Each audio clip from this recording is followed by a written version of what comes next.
Solution de l'exercice 31, production de plastique. Qu'est-ce qu'on a dans cet exercice? On a un fabricant de plastique qui reçoit la commande suivante.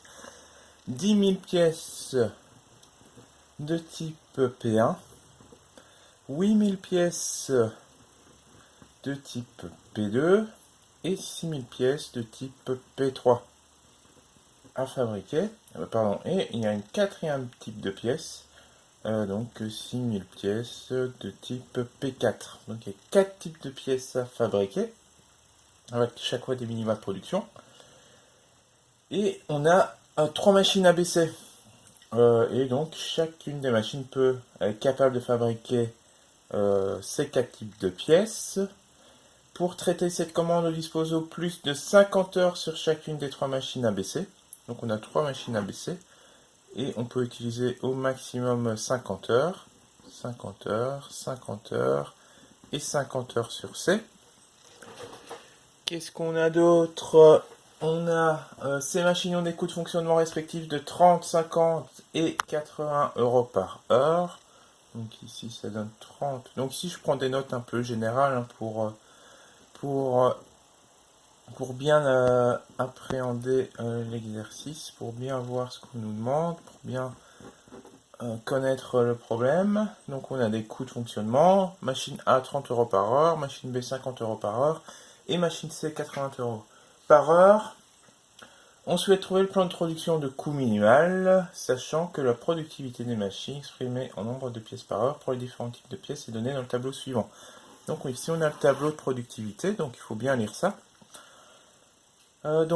Si on veut produire, donc c'est en nombre de pièces par heure. Donc ça veut dire quoi? Que la machine A peut produire 300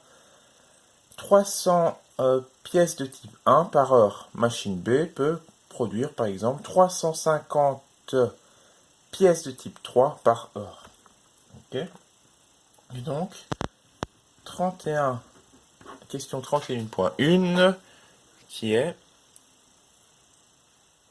est modéliser le problème comme un programme linéaire, et on nous donne les variables de décision. Les variables de décision ici en 31 points, c'est TIJ, qui représente le nombre d'heures utilisées pour produire des pièces de type I avec la machine J. Donc par exemple, si on a T2C, ça veut dire temps, heure, nombre d'heures utilisées pour produire des pièces de type 2 avec la machine C. Okay. Donc si par exemple on utilise 3 heures, si T2C est égal à 3, ça veut dire quoi? Ça veut dire que T2C est égal à 3. On va utiliser 3 heures de la machine C pour produire des pièces de type 2. Donc on va produire 3 fois 700, donc 2100 pièces de type 2 avec la machine C. Ok.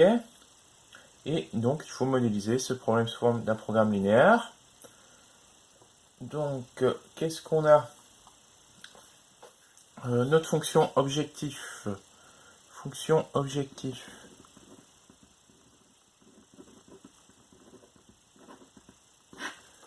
Donc on a des coûts, donc on va essayer de minimiser nos coûts. Donc on va essayer de minimiser les coûts. Donc la machine A, elle coûte 30 euros par heure, la machine B 50 euros par heure et la machine C 80 euros par heure. Les variables de décision, ce sont des heures. Donc on va multiplier donc le nombre d'heures qu'on utilise la machine A par 30. Donc ça va être 30 fois le nombre d'heures utilisées avec la machine A. Nombre d'heures utilisées avec la machine A, mais ça va être donc T1A plus T2A. Donc ça c'est nombre d'heures utilisées pour fabriquer des pièces de type 1. Nombre d'heures utilisées avec la machine A pour fabriquer des pièces de type 2. T3A plus T4A. Ok? Et ça, au lieu d'utiliser cette somme complètement décrite, on va simplement utiliser à la place l'indice de sommation. Donc on va remplacer ici le premier indice par i, et on va aller faire varier i de 1 à 4, puisqu'on a 4 types de pièces. Et donc ça va donner pour la machine A 30 fois la somme de i qui va de 1 à 4 de IA, et on ajoute la même chose pour les pièces de type pour la machine de type B. La machine de type B qui a un coût de 50 € par heure, donc ça va faire 50 fois la somme de i qui varie de 1 à 4 de TIB. Et pour la machine C, qui coûte 80 € par heure, on va obtenir 80 fois la somme de i qui va de 1 à 4 de TIC. Donc ça c'est pour la fonction objectif. Ensuite, la machine A, on sait qu'on peut l'utiliser au maximum 50 heures de la machine A. Et donc, nombre d'heures de la machine A, c'est T1A plus T2A plus T3A plus T4A. Ça doit être inférieur ou égal à 50. Ça, c'est le nombre d'heures utilisées avec la machine A. Et on fait la même chose donc, pour la machine B. Donc, si on utilise de nouveau l'indice de sommation, ça va faire TIB inférieur ou égal à 50 également, pour cette somme qui va de 1 à 4. Et on fait la même chose pour la machine C, TIC, inférieur ou égal à 50. Okay. Donc ça c'est la limitation au niveau de l'heure d'utilisation des machines. Et ensuite, on a des minima de production. Donc on doit fabriquer au minimum 1000 pièces P1, au minimum 8000 pièces P2, au minimum 6000 pièces P3 et au minimum 6000 pièces P4. Et donc ça donne quoi? Donc on sait que quand on utilise une unité d'heure de la machine A, on va produire 300 pièces. Donc ça fait T1A fois 300. Ça nous donne le nombre de pièces que l'on va fabriquer de type P1 avec la machine A, mais on peut aussi en fabriquer avec la machine B, donc ça fait T1B fois 600 plus T1C fois 800, et ça donc c'est avec le nombre de pièces totales de type P1 que l'on va produire, et ce nombre de pièces doit être au minimum égal à 1000, donc ça doit être supérieur ou égal à, à 10 000, pas 1000, à 10 000. Ok? Et on fait la même chose pour le type P2. Donc ça va faire T2A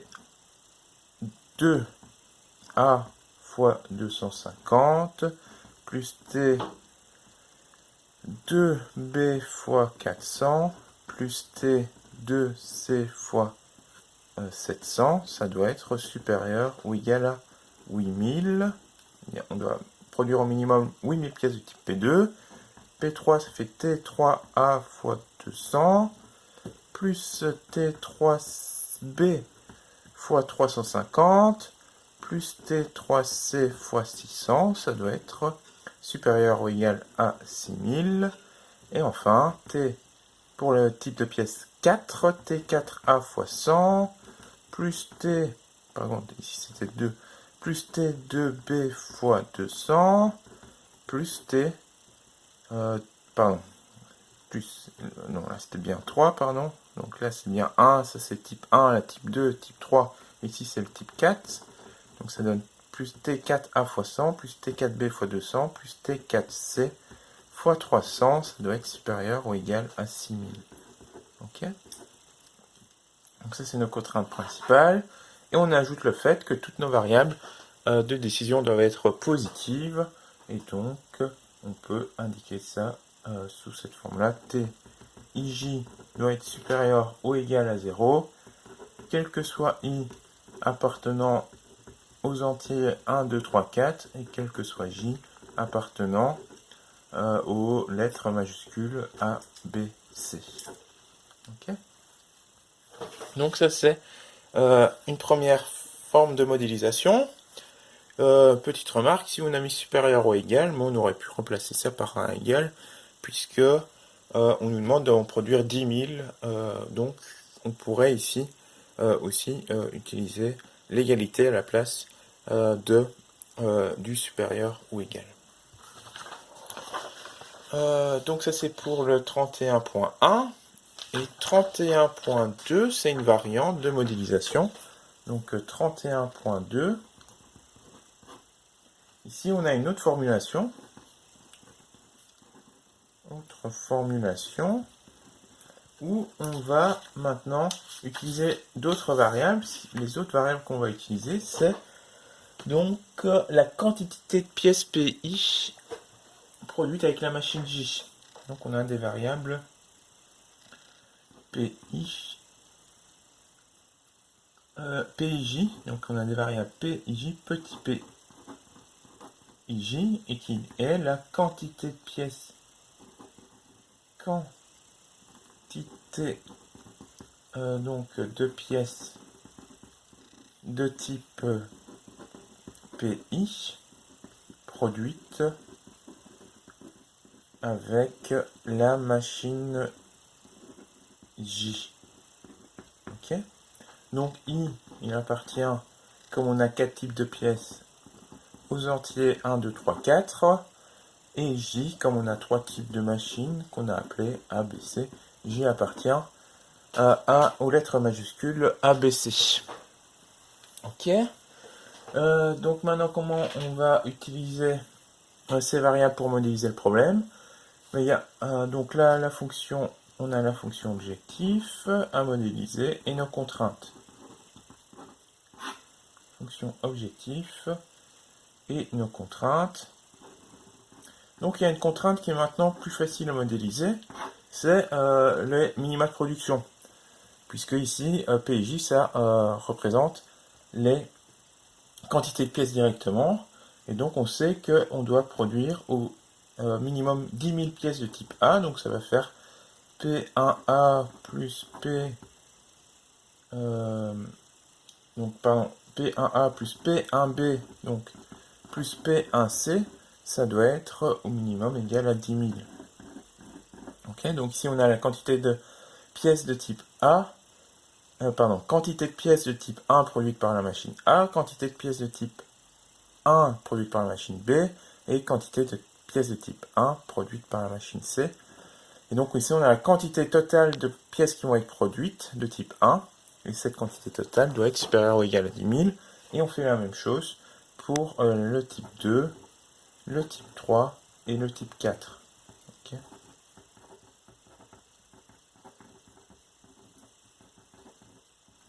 Donc ici c'est toujours la même chose, plus P4B, puis après on a plus P2C, plus P3C, plus P4C, ça doit être supérieur. On a des minima de production, supérieur à 8000 pour P2, supérieur à 6000 pour P3 et supérieur à 6000 pour P4.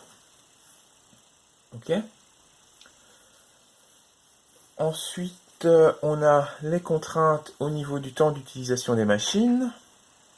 Donc au niveau du temps d'utilisation des machines, puisqu'on peut utiliser au maximum 50 heures du type A. Ok. On peut utiliser au maximum 50 heures de la machine B et 50 heures de la machine C. Attention, ici on a les quantités, donc on n'a plus les heures. Mais on sait que la machine A va produire 300 pièces de type P1 en 1 heure. Donc ce qu'on va faire, on va simplement diviser cette quantité P1A par 300. Comme ça, on a ici le nombre d'heures qu'on va utiliser pour produire une pièce de type 1 sur la machine A. Donc on aura P1A divisé par 300. On obtient maintenant des heures. Et on fait la même chose pour les pièces de type P2 qui vont être produites par la machine A. Et on divise ça par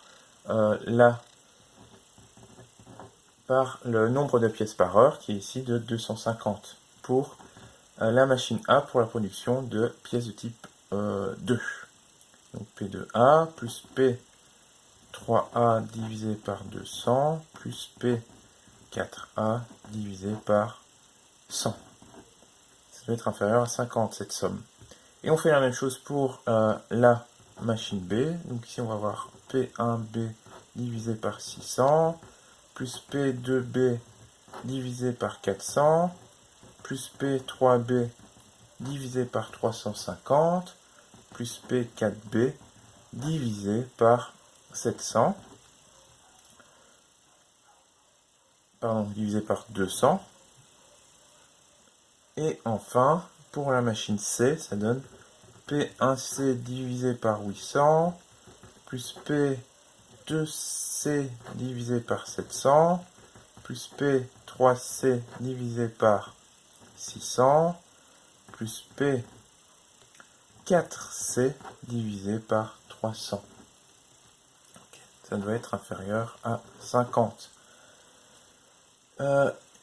Et on ajoute bien que toutes ces variables doivent être positives, donc on a que PIJ peut être supérieur ou égal à 0, quel que soit I appartenant aux entiers entre 1 et 4, et quel que soit J appartenant aux lettres majuscules ABC.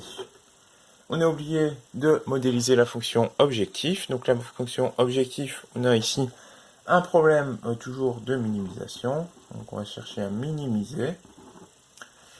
Donc minimiser, on a le coût par heure. Donc de nouveau, on doit diviser la quantité produite par le nombre de pièces que l'on produit par heure pour avoir un nombre d'heures. Donc ça va faire pour la machine A 30 fois P1A divisé par 300 plus P2A divisé par 250 plus P3A divisé par 200 plus P4A divisé par 100 plus, donc ça c'est le temps d'utilisation de la machine A, temps d'utilisation de la machine A. Ok. Et on fait la même chose pour la machine B. Donc machine B, son temps d'utilisation est ici. Et son coût c'est 50. Donc ça donne plus 50 fois P1B divisé par 600 plus P2B divisé par 400 plus P3B divisé par 350 plus P4B divisé par 200. Et enfin on ajoute le coût d'utilisation de la machine C. Donc ça fait le coût par heure, c'est donc coût par heure c'est 80 fois son temps d'utilisation, c'est donc cette donnée là. Donc c'est P1C divisé par 800 plus P2C divisé par 700 plus P3C divisé par 600 plus P4C divisé par 300. Okay. Donc voilà pour ce problème. Donc c'est tout ce qu'on nous demandait. Donc les exercices suivants sont des exercices d'anal. Donc on vous encourage à les réaliser. On les fera si on peut dans un TD de révision. Donc là on vous encourage à les faire. On va pas mettre la solution directement. Et l'exercice 34 qui sera à faire en TME. Donc voilà pour cette séance de TD de modélisation de problèmes par la programmation linéaire.